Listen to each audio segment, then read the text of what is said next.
गायत्री द्वारा विषोपचार। हमारे इस प्रदेश में बिच्छू बहुत निकलते हैं, जिनके द्वारा मनुष्यों को काटे जाने की घटनाएं आए दिन घटित होती रहती हैं। बिच्छू के काटने में कितनी पीड़ा होती है, इसे वही जान सकता है जिसे कभी बिच्छू ने काटा हो।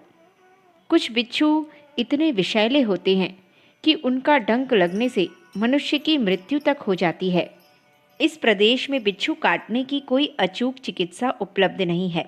बड़े शहरों को छोड़कर दूरवर्ती देहातों में सुशिक्षित डॉक्टर का मिलना तो दूर, मामूली दवा दारू जानने वाले भी नहीं मिलते। जो मिलते हैं उनकी चिकित्सा ऐसी कारगर नहीं होती जो बिच्छू के काटे हुए रोगी की पीड़ा में जल्दी सहायता पहुंचा सके। दूसरी ओर मंत्र द्वारा विषोपचार करने वाले इस विद्या में अच्छे जानकार होते हैं।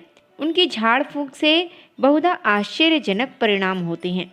रोता आवे हंसता जावे वाली उक्ति इस संबंध में यहाँ बहुधा चरितार्थ होती है। जिन लोगों को बिच्छू उतारने का मंत्र आता है वे दूसरों को उसे नहीं बताते। दूसरे वह मंत्र बड़ी कठिन विधि से सिद्ध होता है। जब तक सिद्ध न किया जाए तब तक मंत्र लाभ नहीं देता। इस कारण जहाँ सिखाने वाले का इनकार बाधक होता है, वहाँ सीखने वालों का हिम्मत हार बैठना भी उस विद्या में अवरोध का कारण बताता है। कुछ समय पूर्व जैसे शक्तिशाली मंत्रोपकारक थे, अब वैसे कहीं कोई बिरले ही दिखते हैं।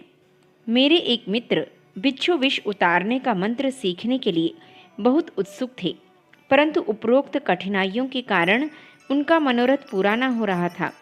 एक दिन उन्होंने गायत्री की महिमा पढ़ी। उन्हें विश्वास हो गया कि सबसे बड़ा मंत्र गायत्री है। जो कार्य संसार के अन्य किसी मंत्र से हो सकता है, वह गायत्री से भी अवश्य हो सकता है।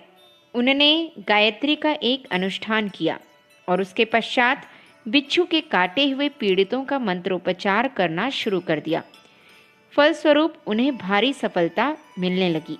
जो लोग अन्य मंत्रों से विष उतारते हैं, उनकी अपेक्षा हमारे मित्र का गायत्री द्वारा विष उतारना अधिक एवं शीघ्र परिणाम उपस्थित करने वाला सिद्ध होता है। इसी प्रकार भयंकर विषैले सर्पों के विष को भी गायत्री मंत्र द्वारा निर्विष किए जाने के अनेक उदाहरण हैं। मेरी धर्म पत्नी भी मेरे साथ साथ गायत्री उपासना में प्रवृत्त रहती हैं।